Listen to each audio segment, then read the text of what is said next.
Okay, asking for a friend. Why do you need a PowerPoint presentation for a decision you already made? Why does your no come with a TED Talk? Because explaining feels responsible. Standing firm feels rude. But let's be honest, you've already decided, your body knows, your soul already signed off. Yet your mouth keeps negotiating. And if you need 50, 11 sentences just to explain your no, you don't lack clarity. You're avoiding the discomfort of standing alone. Now picture this. You state your truth, the room gets quiet, and instead of filling up space, you stay. That moment, that's where self-trust is born. So today, we're breaking the habit of explaining yourself when your soul already said, I'm done. Oh, and before we go any further, make sure you're subscribed. These episodes build on each other. And if you're ready to move differently in this season, you'll want access to all of them. Okay, so let's get into it. Welcome back to the series Unavailable for Self-Abandonment, a series for women who are done negotiating with themselves. This is for the woman who's confident enough to disappoint because self-trust is now the new standard. Here, confidence is more than a feeling. It's a belief formed through action, practice, and repetition.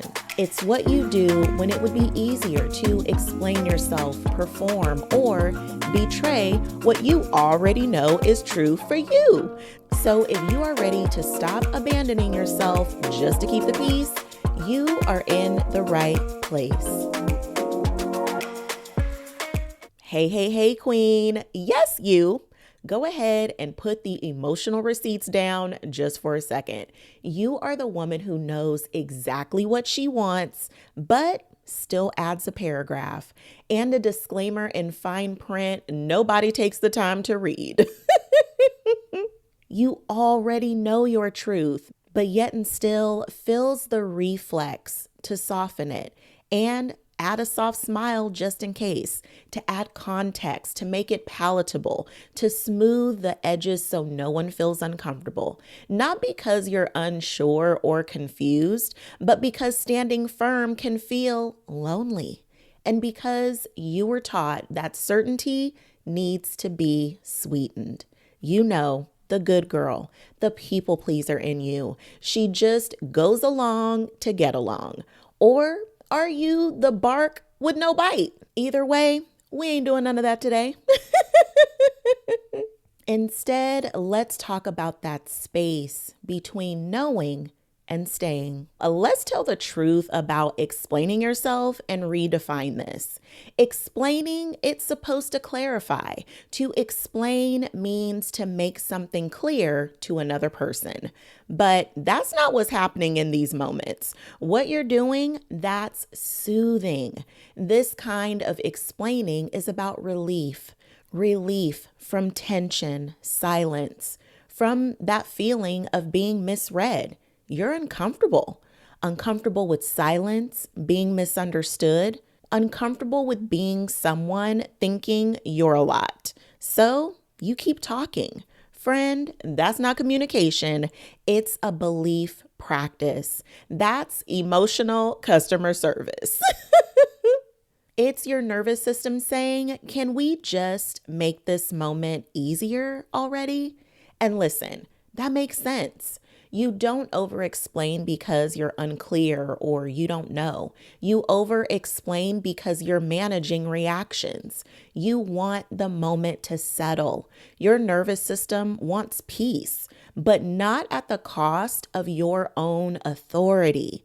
Clarity does not require a backstory. Explaining isn't self-betrayal, but depending on it, is. We're not taking explanations away. We're teaching you when not to need them or replace your truth with them. Standing firm feels hard because it's new, not wrong. So let's normalize this. Standing firm feels spicy in your body. Chest tightens, your throat is hot, palms sweaty, mom spaghetti. If you know, you know. Your brain is screaming, and another thing. That's not danger. That's withdrawal from people pleasing. Your system is like, wait, are we really not cleaning this up? Yes, yes, my friend, that is correct. We are not. And listen, this gets especially real as parents because you never want to see your kids hurt, as friends, as family, even as observers of humans just getting a human on. It is hard to watch people you love walk straight down a road you know leads to pain. We never want to see anyone we love get hurt, especially from their own choices. You see the potholes, you see the cliff, you see the lessons loading, and everything in you wants to grab the wheel. You ready to even grab the wheel from Jesus. But hear me out on this, friend. As E40 says, everybody got choices. And contrary to your own popular belief, it is not your job to intercept every consequence. In fact, and this might sting a little, I actually encourage you not to rob people of their lessons. Abraham Hicks said, "Words don't teach, experience does." When you let people figure it out, they get to build the very things you are standing on and making your decisions from right now. Discernment, resilience, wisdom, heart. And when you choose not to get involved in the outcome, not to swoop in and save the day, you are not being mean for holding the line. You are just not over functioning anymore. Let me say this again for the helpers in the back. You can love people without bleeding for them. Ooh, that was good. Let me say that again. You can love people without bleeding for them. You can still pray, you can still care, you can still offer support that feels aligned and supports you too. You can still have a heart and not allow it to get torn down all because you got sucked into other people's foolishness. What you don't have to do is set yourself on fire just because someone else insisted on touching the hot stove. It will feel uncomfortable at first. Of course it will. This is new. You're building a different muscle, one where the way you help others also supports you. So no, discomfort doesn't mean you're wrong. It means you didn't abandon yourself. This is you teaching your nervous system a new level of safety, that you are safe to stand firm here, holding your own hand, holding your own heart, and letting other people hold their lessons. Ooh, wee! Ooh, that was good. Now, here's the sneaky, subtle part. So lean in. Your intuition didn't ask for feedback. Every time you explain after you've decided, your body learns a lesson. Clarity needs backup. My truth lands better with a footnote. I'm safer when I keep talking. And your body hears, apparently, my truth needs a cosigner. Belief is trained. It's built through repetition, not with vision boards, affirmations, or mantra, but with behavior. You teach yourself what to trust by what you stand behind without scrambling. If you keep justifying, your system assumes your truth is negotiable. You don't lose confidence overnight. You bleed it out in polite sentences. Belief isn't what you think. It's what you repeatedly stand on. And here's the gag. Self-trust isn't built by explaining better or convincing others. It's built by staying with yourself. You say the thing, clean, clear, complete, then you hush. You pause, you feel the urge to clarify, and you let it pass like a bad song. You breathe, you stay with yourself. This is your very own Nene Leakes moment. I said what I said. That's a wrap. This is the only time you want to have a high ARP. Action, practice, repetition. Because every time you don't over explain, your body learns, oh, we serious now. Okay. And no, it's not because you're cold. It's because you are rooted. This is how belief forms.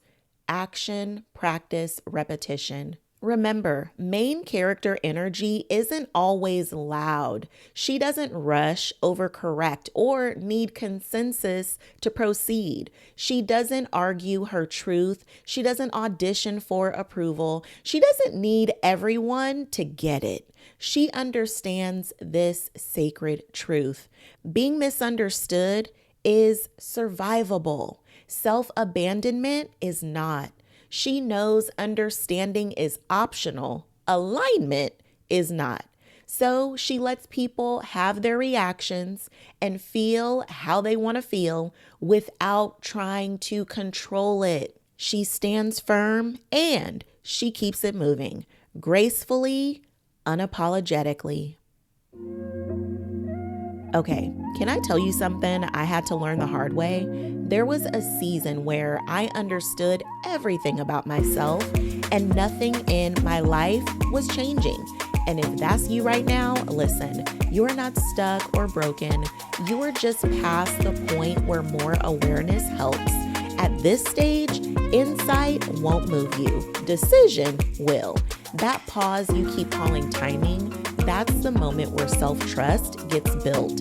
That's exactly why I created the main character momentum builder, to help you move forward before you feel ready, without forcing yourself and without waiting on confidence to catch up. If you are ready to stop circling and start moving like someone who trusts herself, it's in the show notes. And now it's time for our favorite self-love two-step. Why? Because it's easy and everybody can do a good two-step. Just something you can pull out mid-conversation when your mouth is ready to betray you. Because around here, we are not just actively listening, we are taking what we learn and implement it. So how do we practice this without turning it into pressure? How do we train this gently without abandoning ourselves in the process? Here is where I offer you something simple, something you can keep returning to. This self-love two-step is the stand and stay method. Because confidence isn't about saying more, it's about staying more and not leaving yourself. Self-trust isn't built in the explanation, it's built in the pause. Step 1, stand. Say what's true, no remix, no over-explaining or over-performing for clarity. This builds self-definition. Step 2, stay.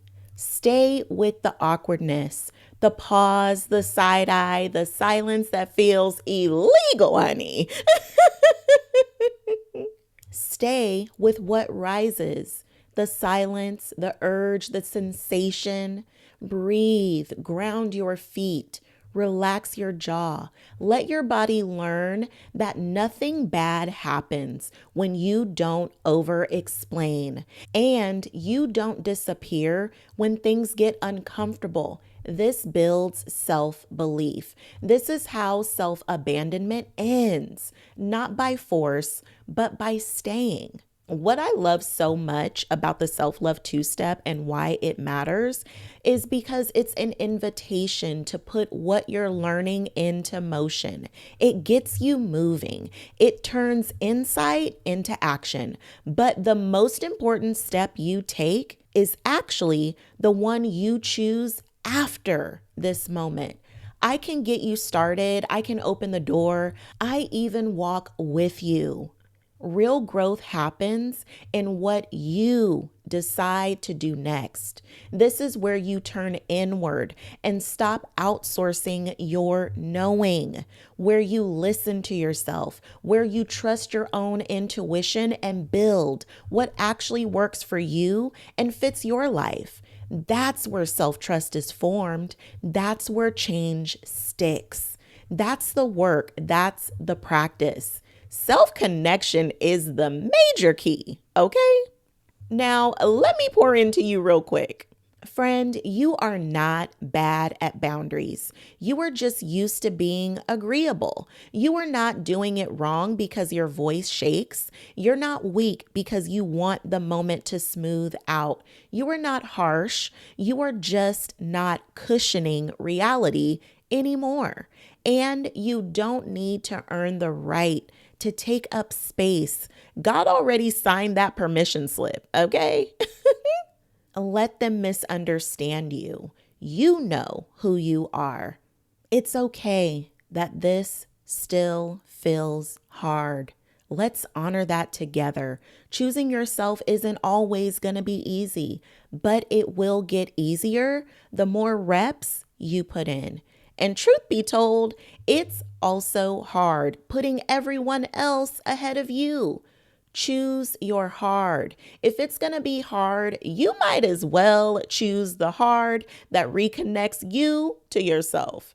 Build up your self-esteem and self-trust. You are learning a new way of being loyal to yourself, and that takes courage. You don't need to be sharper or louder. You just need to trust that what you said was enough because it was. This week, I invite you to notice where you want to add a paragraph. Notice where you want to reach for an explanation. And just pause, smile, stop talking, stand there, stay there. That's growth, that's power, that's you choosing yourself again. That's self-trust, not in perfection, in presence. I'm so proud of you, friend. Stay unavailable for self-abandonment. We are doing the work together. And I can't wait to see you in the next episode.